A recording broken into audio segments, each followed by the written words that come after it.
One. Jason Murphy, we are live. How's it going, sir? Awesome, man. Glad Yeah. to be here. Thanks for having Yep. me again, Stetson. For sure. I'm glad you're here as well. For folks just tuning in, I saw a couple of you popping by on kind of pre-show. Because Toasty and Tyler Blake saying howdy. This is a session called we're calling Automation and Why It's Needed. Of course, we do different chats with folks at N-able. Some other folks that are called head nerds in certain topics like security, marketing, automation, which we'll be talking with Jason about today. Hope you'll join us for future sessions, or maybe this is your first. Feel free to drop some comments. We can hit show here. Ian says we hear, and maybe we'll even field some questions live. But Jason, why don't we kick off with just some brief intros? Tell folks who you are and what you're up to over at N-able. Sure. The best way, and I know we were going to talk about maybe AI near the end of this, but just a quick little plug is if you ever want to know what I actually do, the best way to ask is through ChatGPT because it knows it actually better than I do. But primarily, I'm one of the head nerds here at Enable. I'm one of 8 of us. We all kind of have a different swim lane. Mine is primarily around our RMM product called N Central. It's kind of our flagship product. So I work with our partners on that because it's such a huge ecosystem. It does a lot of stuff, anything from patch management to automation, and much, much more. Remote control, third-party push, application compliance, and much, much more. Long story short, I'm focused on that platform, but we have like 7 other head nerds that are focused on things like security, sales, and marketing. So for any of our managed service customers, there's always kind of like this thought leader or someone industry expert that has been around and can talk that talk. And I've been doing this for well over 25 years. I won't date myself, but it's one of those things where our partners often like to lean into people who kind of know those best practices. I've worked for MSPs. I've worked for little tiny 3-man shop MSPs, and I've worked for MSPs that are 300 plus employees. CRN top 20 rated MSP. Anyways, very long-winded approach to what I do, but I work internally with our product teams and sales and marketing teams, but I also work with our partners, which is really my biggest focus. All right, fantastic. Sounds like a breadth and depth of experience that we're certainly glad to have. Folks probably know me. My name is Stetson Blake. Founded This Is an IT Support Group. I write some code full time, and I'm very interested in cutting edge stuff like we'll be talking about today, AI, automation, and different topics, how we're seeing the world transform before ourselves. But Jason, maybe we can kind of set the stage for folks a little bit here. Kind of give an overview of automation. What does that mean, and why does it matter in today's digital landscape? Sure, sure. I mean, when you're talking about automation, it is something that is near to and dear to like either any MSP or IT department. Why? Because on its face, there's a lot of mundane crap that gets thrown at IT folk, myself included. And oftentimes, there's things that we can do to just make our lives easier, right? That is kind of primarily not number one as in terms of like a motivator to get people to automate. I hate doing this. Let me automate that task, right? That's kind of my number one. And I always, whenever I teach best practices around automation, that's where I tell people to focus on. The other one is, try to be a hero, right? As you can see, there's heroes all around me here. Only because, when you're becoming an automation hero, you want to look good to your boss, your colleagues. You want to be kind of your own internal thought leader. So oftentimes, if you can take a problem that happens internally, I'll give you an example here in a minute. It's just one of those things where when you can take that problem, you look great to your organization because you've now made that problem much smaller or made it even disappear. I'll give you a primary example. I worked for a very large MSP that was looking after an auto dealership that was called a consortium. So they had kind of, these entities all across where I am here in Canada. Um, their finance team was logging tickets like at least minimum 3 a day. And they had a very large finance team. So they're having all of these QuickBooks problems and what have you. And all I did was I spent probably maybe 2 hours, 3 hours on automation to help solve some of those pain points. Service restarts, process, like just these kind of like a maintenance routine around making sure that QuickBooks is going to perform the way they expected. Um, and it solved more than, I would say, 75% of their incidents. And their CEO, or their CFO, I should say, was immensely impressed with, what we were doing and everything else. So it was one of those things that can be a bit of a game changer once you know these like best practices around being able to create automation. Yes, and I love that metaphor of being a hero for your organization, and I guess, kind of for yourself and your fellow coworkers. Like everybody, I think, should get excited about automating away painful processes, just these toilsome things that people have to do often, and that we can make not as painful. And Jason, I think this wouldn't be an automation chat without this classic comic from XKCD. I'm sure you've probably seen. Uh, Dude, this is a chart on how long you could work on making a routine task more efficient before you're spending more time and you save over 5 years. Curious if you have any thoughts on this, Jason, or I guess maybe and a I few. do. I mean, if you are, for example, a managed service provider, and managed service providers usually have to run very lean. I'm talking like super lean in terms of being able to scale their organization to make them more efficient. But when you're talking about automation that can run in seconds and can solve problems within minutes, you can see that when you start getting into those weekly, monthly, yearlies, in terms of the breakdown, that this is cost savings to an organization. So when we were talking about like being that hero, if you can save your business not only minutes but hours, and sometimes when you compound those hours into weeks and sometimes months over a longer period of time, you're solving huge monumental issues, even though your automation may to yourself seem very simplistic. You only spent 30 minutes writing it, but if it's repeatable, that's when all these efficiencies come into play. Same thing with any IT department, right? From my personal experience, it was stuff that used to frustrate me, right? Like the mundane. Why am I having to do this again and again? I can just create a web form and have them fill it out. I have a script in the background that just runs against Active Directory to create their account. That was something that I did in a 30,000 user or employee organization that they felt like was game changing. To me, it was just a VBS script with a PHP front end.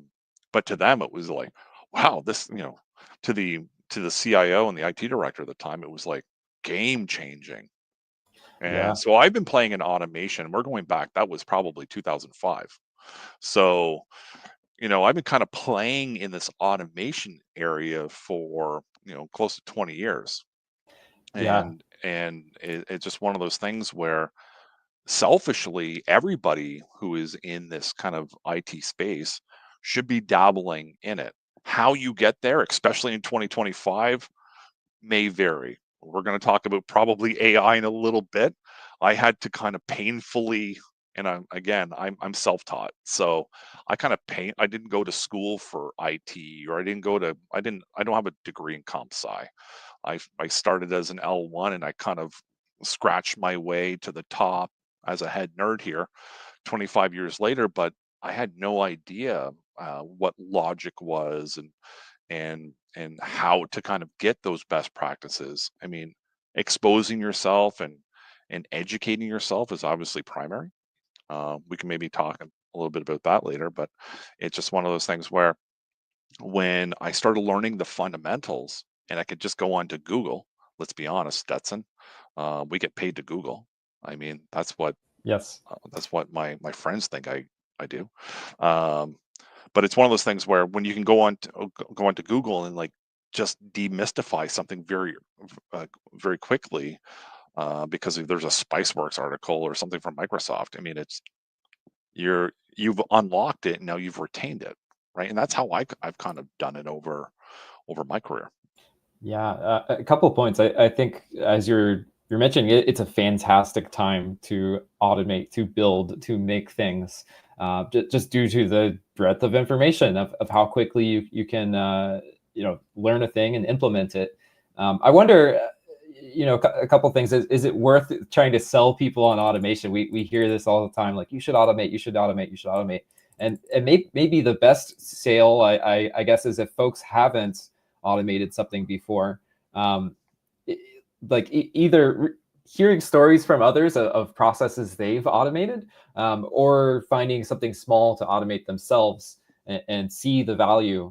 But beyond that, Jason, on this topic of presenting what you've built to stakeholders or Mhm. executives, whoever it may be, I think it really makes sense to kind of quantify, like, what did this process look like before? How many humans did it involve? What amount of time did it take? And what does it look like now? The like dream, Mhm. is this process cut from, going back to that XKCD article? Is this something that took 6 hours a week and now it is like completely hands off and just runs? Like, that's pretty powerful. And being able to, even tie that to revenue, I think that is where you really get it unlocked. It really could prove the value. Well, and it's a little more gray in 2025 because you have full sysadmins who are acting like business analysts, right? You have business analysts who are really glorified sysadmins. Like it's kind of, I mean, we all know, for those who are in IT, that there is no shortage of things to learn in this area. I'm still trying to be a DBA, even though I struggle with SQL and always have. But again, I can quickly hop on any article and quickly kind of unstuck myself, usually fairly quickly, right? Because I don't always remember, you know, how to get the right data from a particular dimension or table. So it's one of those things where I'll come in and kind of be able to unveil this stuff very quickly. But to circle back to your point, it's just one of those things where getting into automation and being able to solve these complex problems, sometimes very easily, right? Reporting. Everybody wants data. As you know, we've done this probably 4 or 5 times. I usually see you at least 2 or 3 times a year. So we've been doing this for a couple of years now, maybe three. I think we're on year three. But it's one of those things where you unlock so much untapped potential when you can start assembling data together, because there's someone way higher than you, or maybe a little bit higher than you, that wants that golden report that just, oh wow, this has all of the columns and rows that I need, that when I go to my executive team meeting or what have you, presents nicely. And that's that hero piece. That's something that you're trying to make yourself achieve so that you can become a senior in your role, or hit the next role like IT director, or L3, or whatever it might be. And that's, I'll be honest with you, why do we go to work every day? Well, I, my I, job's really, really I fun, ask but every morning. exactly. We want to get paid, you know. I want a Lambo just like you, Stetson. There you You go. know? Okay. Mine's not in the garage yet, but maybe Okay. someday. But I know you're going to get there eventually. But it's one of those things where, you know, that achievement is really, really important. And how to get there is with a little bit of focus. And honestly, most people have a lot of untapped potential. So when you can start guiding people through these processes to kind of get there, and that's what my job is as a head nerd. I help people unlock that piece. And I'm really excited because as I was telling you before we started this, in the green room, is like our Empower event is happening in Berlin in just about a week's time. Um, and I get to meet all of these amazing techs that I've worked with for. I've been at Enable off and on for about 12 years, but um, I took a 3-year break. But in during this time, I get to see these people who are just very thankful that I've gotten them to this stage. And honestly, I really haven't. We work together on this stuff, right? And that's the collaborative piece around being, an automator, right? We sometimes people call it DevOps, right? Development Yeah. operations. I like just calling it an automator. I like the simplistic nature of it. But it's one of those things where when you start getting into it, it's also really exciting because there's a lot of challenges to solve in any business. I agree. Want to cover just a quick comment from Tyler Blake. Automation could be great, cuts out human error, and can speed up repetitive tasks. It could make stuff lazy, and if you don't audit your automation results, you won't know if there was an error. That's a great point. Like, let's Happens also, all yeah, the time. let's Uh, verify the output looks right, which I well, think you could also automate. but the other part is it might work today. It doesn't, your DBA might be breaking something on the back end in a year from now. So because of an update or an upgrade or a code change, I mean, you have to revisit all of these different processes. This is where documentation and commenting, uh, which I'm terrible at, within your code is primary, right? Because you will have variables within your code that you're grabbing from different areas to effectively, let's just talk about like reporting. Um, all it takes is one system to change, and you're what you've done is broken, right? So there's always an iterative approach to what you're doing. The good news is once you perfected something once, typically, not always, but typically, usually it's a modest change to get it back working and fixed and or enhanced. Totally, and I think that fits well into like I think it's called the software development life cycle, right? Automation, pretty much in the same way. You have this process of planning, defining, designing, building, testing, deploying, and then maintenance. So I think maintenance definitely kind of fits into what Tyler's saying here. Right. Interfaces can change. What your API returns could change. You definitely have to maintain those automations. But Jason, I think we should move on a little bit. We've given, I guess, a few reasons folks should automate, just for efficiency and productivity. Like, maybe you don't have to touch things. Maybe it's push button, reduce the time, reduce costs. It's going to be way more consistent than a human much of the time. And the thing will scale too, which is beautiful. But I'd like to dive a little bit deeper into actual tooling. Like, we're talking about all this stuff. Oh, okay, how does somebody in an IT org get started? Like, is this code? Do you just ask ChatGPT, like automate it? What's the landscape look like today for folks wanting to start automating their processes? Sure, sure.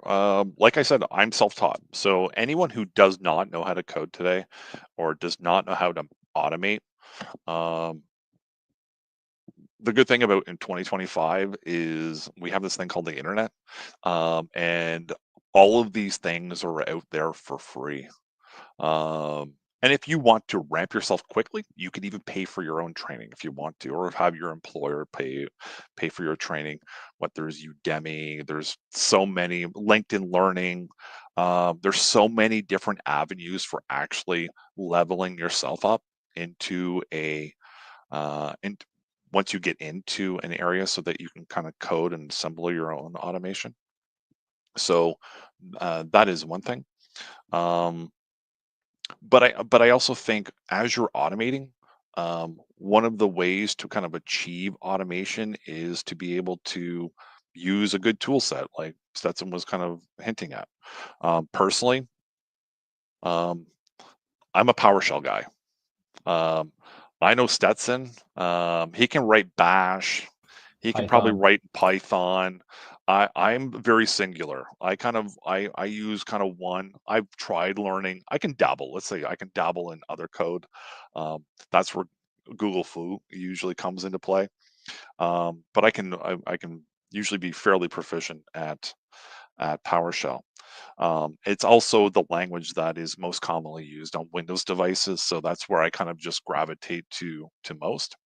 And there's also Windows subsystem for things like Linux and Mac and everything else. So you can actually use PowerShell, which is cross-platform. So I love PowerShell, and am a huge proponent in terms of its own automating capabilities.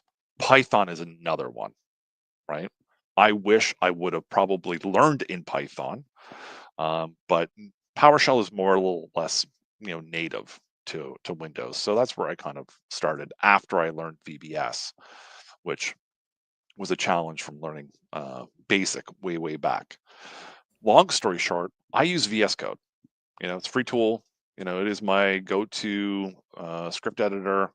I love it. I put it into dark mode. It tells me exactly where I'm going wrong in terms of IntelliSense. Um, it's great. If you are a professional coder, you're probably going to go into some kind of paidware that you're going to buy or what have you. Gives you a little more flexibility. They often have better extensions. But I'll be honest with you, VS Code is pretty darn good. So I'd actually argue probably most professional software devs, I would say, are probably using VS Code, or either that or the opposite of paid, like some sort of like NeoVim setup, like yeah, crazy matrix looking thing. there's definitely some niche tooling out there for sure. Especially if you're a Linux nerd, I find those folks typically dabble in some of the open Calling source me out, freeware. Jason. Right, Calling me out. right. Okay, great. So yeah, I guess kind of TLDR there. Like, okay, how do we start automating? I think is like, we're not saying necessarily learn a programming language, but perhaps use one. As we said, there's all these tools available, and AI that can write your scripts and things. I think that's a great start. And in my opinion, Jason, is like, it doesn't matter what language you're using. They all can kind of do the same thing. Like if you think about what you want your code to do, like you can find a way to run on a cron, run this job every night at midnight for backups. Let's say you can do that with PowerShell, right? With You I think can. Task Scheduler. I'm Sure. ChatGPTing this, so I'll let you back me up. On Linux, it's easy too. You use like a cron tab, and there's calculators for that. I'd say that's like a core component. Maybe the ability to read CSVs. You can do that in PowerShell, Python, Linux, JavaScript, whatever. And then I'm just barely glazing over the surface here, but then also probably some ability to like talk to external services, make API calls, network requests. I think is maybe a way folks can start to think like, how do we assemble these Lego blocks together to get the outcome that we want? Right. And you even brought up scheduling. Like I never have to worry about scheduling because I'm doing that for our partner base here at Enable. Um, RMMs take care of scheduling, right? They do the rinse and repeat on calendar times, how often, every 5 minutes to every 4 hours, once a day, once a week. You're doing a maintenance schedule on SQL once a month, whatever it might be. But the RMM does. I never have to worry about scheduling within my code. In fact, when I start getting into date formats and everything else, I can tell you I actually struggle because Me too. I don't typically have to do that unless I'm trying to pull things like date modified or a folder date or a difference or what have you. So I'm actually kind of I've gotten, because I use an RMM so often for a lot of the scheduling, I don't dabble within that area within code at all, because it actually makes your life much easier when you can just take a flat script that does one thing and then have it repeat whenever you feel like, right? Because that's when you can start targeting the right devices based on variables. Is this application installed or is this application not installed? Well, then install it or remove it, whatever it might be. There's one example. Um, but yeah, there's so much you can do um, around code and being able to automate and make things flexible, right? And RMMs are a really great complement to that aspect as well. Yeah, and Jason, I think maybe that's the next layer. Like, if we're talking about automation, I'd say like the most powerful but most complicated is like one of these systems programming languages or scripting languages, a PowerShell, Python, Java, Bash, C, even one of these. But then maybe more accessible way, again, is either a low code or no code tool. Something like an RMM. I think you're Sure. probably referencing Enable's InCentral or Insight. Maybe you could dive just a little bit into broadly like what you can automate with those products. Sure. So, and I'm not trying to get too pitchy here, but between myself and those other seven head nerds, we've created, roughly around I think we're close to 900 pieces of automation at this point. So if you were to go to me.n-able.com, you click on resources, there's something in there called the Automation Cookbook. You can take any of the 200 plus PowerShell that are just sitting there ready to go. Now, some of it is in an RMM format because we have our own internal automator. It's called Automation Manager. And then when we start talking about what is no code versus low code or pro code is, Linux, Stetson sitting up at, 12:30 in the morning, coding out Bash, trying to get his application to work because he's got something cool going on. That is pro code. He's pro coding something. But sometimes the barrier to entry around automation is often, I don't know how, and I'm starting out. I just need some basics. This is where N-central has something called Automation Manager. And it is basically a policy engine where you can drag and drop predefined pieces of automation together to build your script. Now, there's some things that you have to kind of learn in terms of best practices, what a variable is or an environment variable. Um, Anyways, I take people through a journey in terms of automation to get them there. And that's where people start often. And then once they start getting familiar with this low code method, because you can incorporate PowerShell as well, even a little one liner. I just want to install into this path. Give me that path, right? Or I want to restart the service.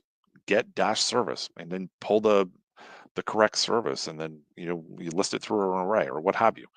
Without getting too complicated around the code, you can use a lot of this low code technology to really do a lot of powerful stuff, like immensely powerful stuff. There's over 800, well, I think the 700 and change, automation objects that you can kind of assemble together. Everything for the two ones that are in the C's there can, pardon me, give me 1 second. No worries. Yeah, I'm just scrolling through this kind of documentation on Automation Manager and seeing things like SSH system, even references to like, oh, can I have this log into a Cisco device and You do some can. stuff? That's pretty So interesting. yeah, I mean, and that's a great thing about Enable is like most RMMs are really just focused on Windows devices. We kind of focus on Windows, Linux, and Mac devices, but also we focus on things like network devices. So we kind of curate the entire estate. So if you want to start running SSH against a network device, a switch, iDirect ILO, SAN, NAS, whatever it might be, has an IP address. Typically, there's some kind of language or protocol that it's going to accept. Typically, with automation, we're going to be able to do that. One thing in terms of that list, if you can pull that back up, is that when you start getting into conditionals and control flow, that's where automation really starts, right? There was a much larger list. I don't know where it went, but Is it there you this go. guy? Yeah. So you can see that there's conditionals and control flow under the C's there. That's how you control automation. Those two things, because it's all based on conditions. Is that service running? Is that application there or not there? Is Stetson logged in? Yeah, If so this he's is kind of not, the building blocks, right? that's it. And that's how you start. So whenever I start talking about conditionals and then control flow is really how you control the flow of the script after you determine whether Stetson's logged in or whether Stetson's file or folders are there or what have you. Once you know the condition, then you can start going, well, if Stetson is logged in, I'm going to prompt him. I'm going to give him a little Windows toast. I'm going to say, hey, Stetson, I want to reboot your computer because I'm seeing something on your computer like a security issue. Now, to an end user, it's like, oh, clutch my pearls. Because that sounds really serious. Well, then I'm going to accept because Stetson told me. However, in the background, all you're doing is running a maintenance routine or something to enhance get an application installed or what have you.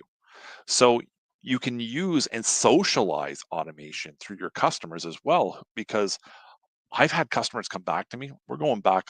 I haven't worked for an MSP for now for about 4 years, but I used to have people come back as like, "What did you do? How did you fix that so quickly?" That was like magic. I've literally had people say that was like magic. That's awesome. I'm right? guessing this input prompt is kind of what you're Yes, mentioning so here. you can do so many cool things around socialization. You can customize all of it, right? The branding, it doesn't have to look like, you know, pink and purple and everything else like Enable. It can be, Stetson's data center, which is dark blue and light blue and some, green lights in the background. Like you can really customize how this is presented based on your brand. So this is how we break down that barrier of entry around coding, around automation. And Yeah. again, once you start getting into these advanced concepts, we can start talking like APIs, orchestration. Yeah, Yep. yeah, I would love to. Let's This get is into great. it. I think you're right on let's make more people builders. I think is the concept. Speaking of which, Tyler Blake has a quick question here. What are some integrations, Jason, you would recommend that an MSP starting out look into, and how do you think it may help? I spent a lot of time on integrations. Now, if you're an MSP, um, like I've been in this industry for a long time, so I have um, um, some very large bias. Only because there have been two main players in our industry around what are called professional services automation. And they're kind of locked in or shoehorned into this legacy PSA kind of. And PSA is really an industry byproduct of how we started 20 some years ago. They're very powerful tools, don't get me wrong. I'm not slandering the tool itself. The problem is like there's so many other better tools out there in 2025. The barrier really is my RMM doesn't integrate into this new PSA, or I want to do business with this really cool ITSM solution, IT service management, for those who aren't aware. Um, like a ServiceNow.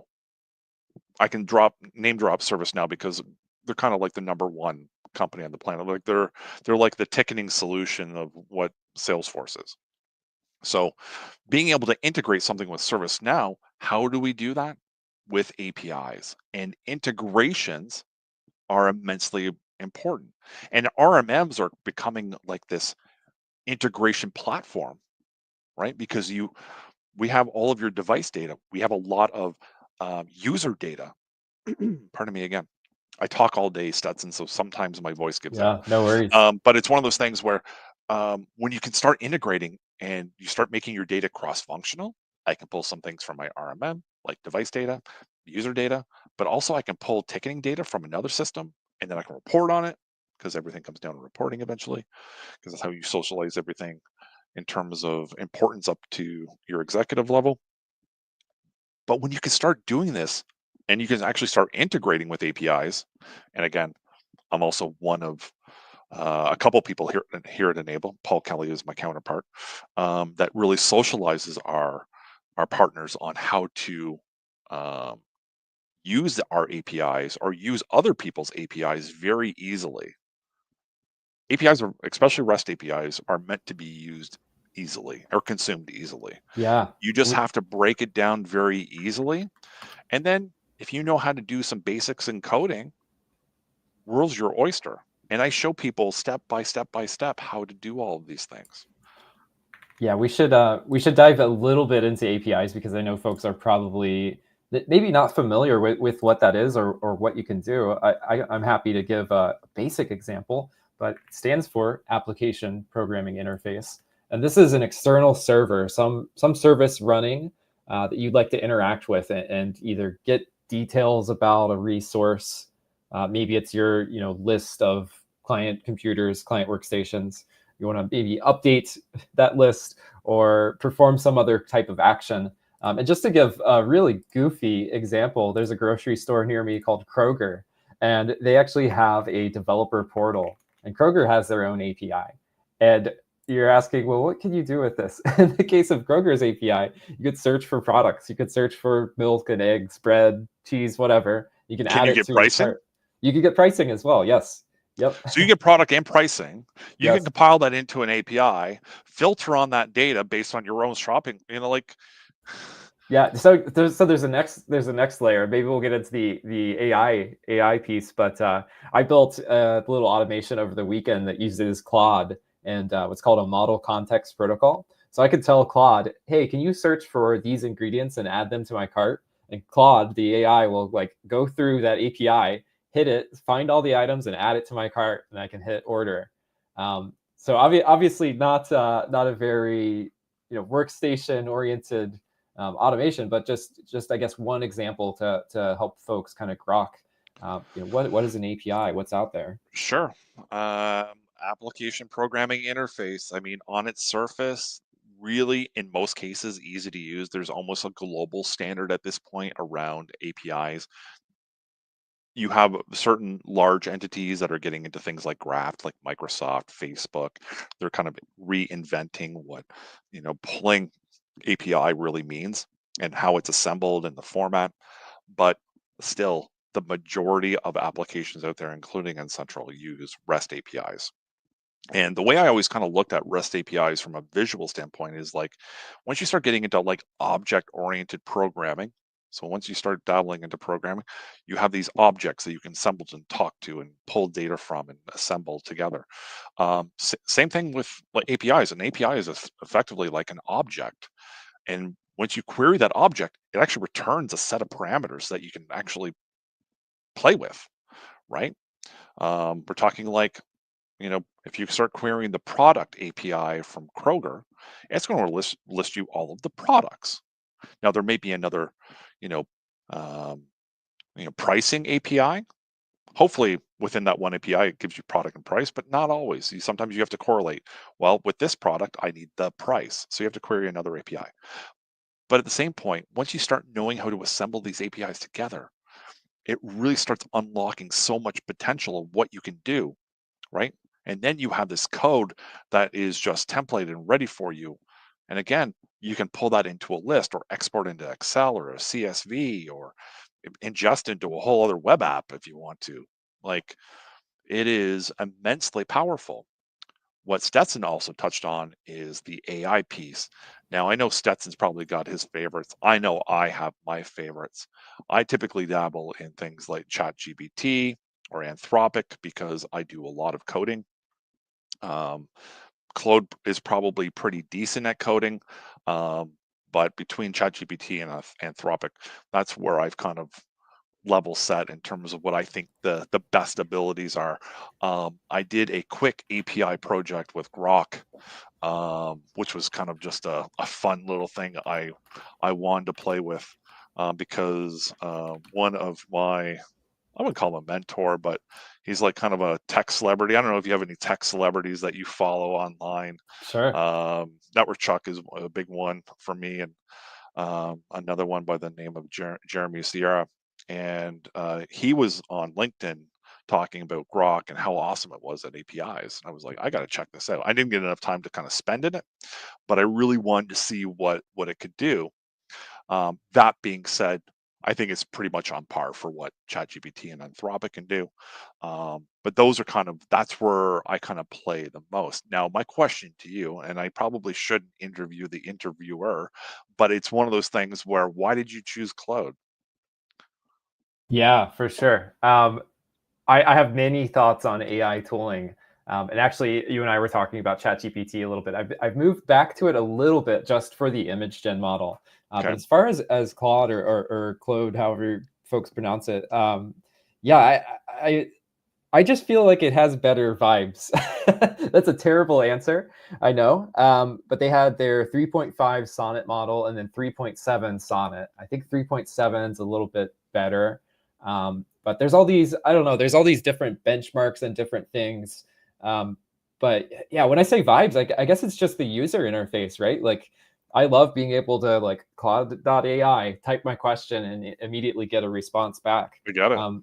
In reality, I think that the difference is probably pretty negligible between the other like state of the art models, like your ChatGPT 4.0, I think is the latest. Google just actually had a model come out Thursday, I believe, Gemini 2.5, I want to say it is, which kind of got overshadowed by the ChatGPT image stuff. But Jason, where I think a lot of folks should They have really good marketing over there, yes, by the way. yes. Yes. They can quickly drown out anyone else's good OpenAI, news or totally. bad Yes, news. Sam's a little devious, I guess, in that Right. regard. Um, but Jason, where I think folks should really focus is some of these, rather than just it's a good way. Let's slow down a little bit. It's easy to start coding by just opening a browser. Hey, how do I do this? But I would encourage folks. This is not sponsored, but check out like Cursor or even Windsurf. We could even do a little bit of a live demo if you want, Jason. Is that allowed? Let's do it. All right, we'll be quick on it. I personally never played in those, so that's all Yeah, on you. let's do it, and we'll make it PowerShell like because or PowerShell oriented because I suck at PowerShell. But Cursor, again, not sponsored, but if we have Cursor people on here, reach out. Cursor is a fork of Microsoft VS Code.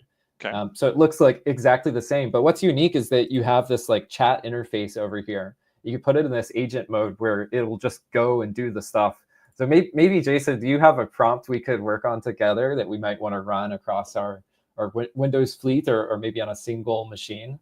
I don't, but I mean, I would also say I'm doing much of the same thing with Yeah. Copilot and VS Code. Same thing, exact. Yeah. So you're way familiar. Oh, 100%. I mean, it looked a little foreign to me at the start, but it looks like kind of like a vanilla version of VS Code, using what you've called agent, right? Like it's just it's a Copilot method of being able to query, build something you want. Can you please write a script to run on my Windows workstation to run every day? Again, don't worry about the schedule, just the task, right? Yeah. Only because We could you do want that to do later. something like you could say, can you make this easy? Okay, that's a large one. You're putting me on the spot here. How about this? Get a list of running processes. Perfect. And I'll put it to CSV. Awesome. Additionally, can we then email that CSV to myself? Let's just see what it does. Sure. And maybe I'll get egg on my face and it'll completely suck. But... No, but I would say if you were to actually try to run this, once you actually start inputting some of the variables, I would say it probably got you 80-90% of the way there. I play with ChatGPT all of the time and Copilot and VS Code, and it does a very good job, but it will often stumble on one thing, right? Yeah. So I'm personally there to kind of debug the AI. Yes. I think that's a great point too. Like, let's not forget how to read code. And I think honestly, like I'm bad at PowerShell. But I think I'm good enough that like, okay, maybe we can start to deconstruct what it did. And it kind of tells you too on this output. Sure. We could say like, okay, this is a variable. I guess Windows, for some reason, they put this cash sign. I don't know, Microsoft with the cash sign. Get date format, that kind of makes sense. We've got a path to save our CSV. Processes is doing some kind of get. So in PowerShell, the dollar sign is the variable. Right. Oh, okay. So variable date equals and then get date format. Yeah. Right. And then you in that brackets, you format using the constructor. So something like year, month, day. I know you're probably cringing because I know you're American. So that should be month, day, year, or whatever format. There's I think 12 different formats you can actually look at this. I could tab complete, and we've exactly got it. Except it added, I think, hour there. Exactly. So maybe we want something like that. Exactly. So you can play with it, and again, using something like this, it will get you 80%, 90% of the way there. This one maybe even got you 95. I think we one-shotted it. I think it'll work. I'm an optimist. Okay, put in your email. I'm not on Windows. I can't run it, Jason.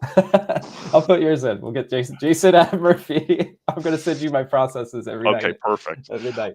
Let's cross our fingers and hope it works. Yeah. But now that we are on that AI vein of topics, because this is where I get a little more excited as somebody who plays with AI quite a bit. I work with a particular product manager here at Enable. Her name is Nicole Reinecke, and she is a legend in this kind of AI space. She's been in it for longer than anybody I know. She's kind of like a good mentor when it comes to AI and best practices and ethics around AI. And I have to tell you, as somebody who's kind of in this AI space and trying to learn, I read an article today by, I would say, a foremost thought leader. It wasn't Nicole, but it is somebody who was putting out some marketing material around AI and where you should go in AI. And it says, first thing it says is, don't learn code. You won't need to. Well, I can tell you, we're not there yet. Yeah, we should talk about that. Do you have the I, article, by the way? I actually had it open. Or is this one we Let me don't let want to me go share? into my browsing history as we talk. Yeah. Only because I actually really disagree. I still think you need code and coding language. You need to be able to interpret code and line by line even debug, because even 2 years or 4 years from now, I still don't believe that, AI will be where it's going to be absolutely perfect. What are your thoughts? Like, should Yeah. people still learn to code? Yeah, Jason, I have a lot of thoughts on this. I actually started to write a blog post about it. I'll give some evidence first of kind of what's going on with the landscape here. So there's a guy named Amjad Masad. He's the CEO of Replit, who is a company that I think used to teach people to write to code, but now they're doing more AI-oriented stuff. He recently said, I no longer believe you should learn to code. And there's another guy, Dario Amodei. He said, AI will That's write the one. yeah, AI will He's the write one. nearly all code in a year. Just within the last few weeks, he said this. Um, I don't know. I think there's kind of this like truth is somewhere in the middle type thing. I do find it funny or interesting that the people with the most to gain from AI writing all the code are typically venture capitalists and founders of companies selling AI. Kind of interesting. Um, so there's a little bit of You're not wrong. bias. Right. um, but on the other hand, I am very optimistic, and I've seen, what a good like prompt can do in one of these systems, how it can get you sometimes a one shot, what they call, where like one shot, one prompt, it's done, it does the thing perfectly.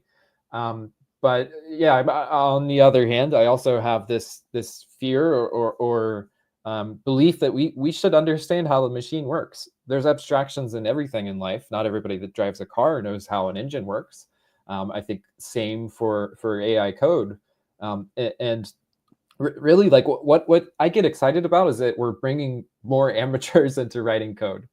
Somebody else made a metaphor of like AI writing code is kind of like the Home Depot of home improvement. Yeah, you're not going to like probably build a house as a professional, but like get a lot done. You can hang drywall and do all these things. So I certainly think it's great that more people are building things. I think that just increases opportunity and like everything for the world and people in general. But yeah, so to answer your question, I do think people should still learn to code. I think we should learn how the machine works, and I think that will also probably um, AI's making that skill more valuable. Like when everybody outsources their thinking to AI, who's left that actually understands how the machine works when there's like a real issue or like you need to build a system that requires that deeper understanding. I agree with you, Yeah. 100%. I was actually shocked that I was reading this today. Don't learn to code. Yeah. And it doesn't say that. It says, "Don't study coding now," says Replit CEO. Instead, learn how to ... It was some really good clickbait, let's be honest, because I clicked through it. Sure. But the Replit CEO, his name's Amjad Masad, said it's a bittersweet moment for him as he spent years popularizing coding through open source work, Code Academy, and Replit, only now to believe that AI is making traditional coding skills redundant. I actually feel it's wrong, because even if AI was nearly 100%, you still need to have the foundational methods within logic and how code gets assembled, so that you can even ask it the right prompts. Right? You're not just going to walk into, as a non-coder, and ask ChatGPT to build you something for Windows and it's going to perfect it. You have to understand methods like try catch or error logging or conditionals, control flow, all of it, right? You need to be able to understand these precepts so that you can better prompt the AI. Now, Do I think maybe 15, 10 years from now? Sure. I just don't think we're there today. And I think there's immense opportunity for anyone who is interested in AI and also code, either low code, no code, to be able to assemble this together so that you can get the most out of artificial intelligence, at least in 2025. Yeah, Jason, I hate to like just not agree on all of this. No, double click, man. I love it. But yeah, I think you make some great points. There's even like a Steve Jobs quote, right? Everyone should know how to program a computer because it teaches you how to think. So there's certainly value there, and like learning to code will, again, as you said, lets you learn how to prompt, how to design the system, how to think logically, and kind of walk through the whole thing. Don't outsource too much of your thinking. Um, so Yeah, and just to summarize this last article, if you could scroll all yeah, the yeah. way down to the bottom, the fourth commented, "Don't learn to code is wild advice coming from the CEO of a coding platform." Oh yeah, That's yeah. like a gym owner saying, "Don't work out, just learn how to muscle work." In Wow. so it's kind of like this is really great kind of clickbait, because I'm sure the intent of the CEO was to go down this rabbit hole, but somebody wanted to rewrite something that was going to be, something that people are going to click into to get money and likes and everything else. Long story short, please learn to code. Please get these foundations, because if you know how to automate, you're going to be able to level up that much quicker with AI. Totally. And you're totally right. Maybe it'll help build some like ability to identify clickbait articles, right? This is totally the burying the lead, right? Instead, learn how to learn what I've got to click through. Right.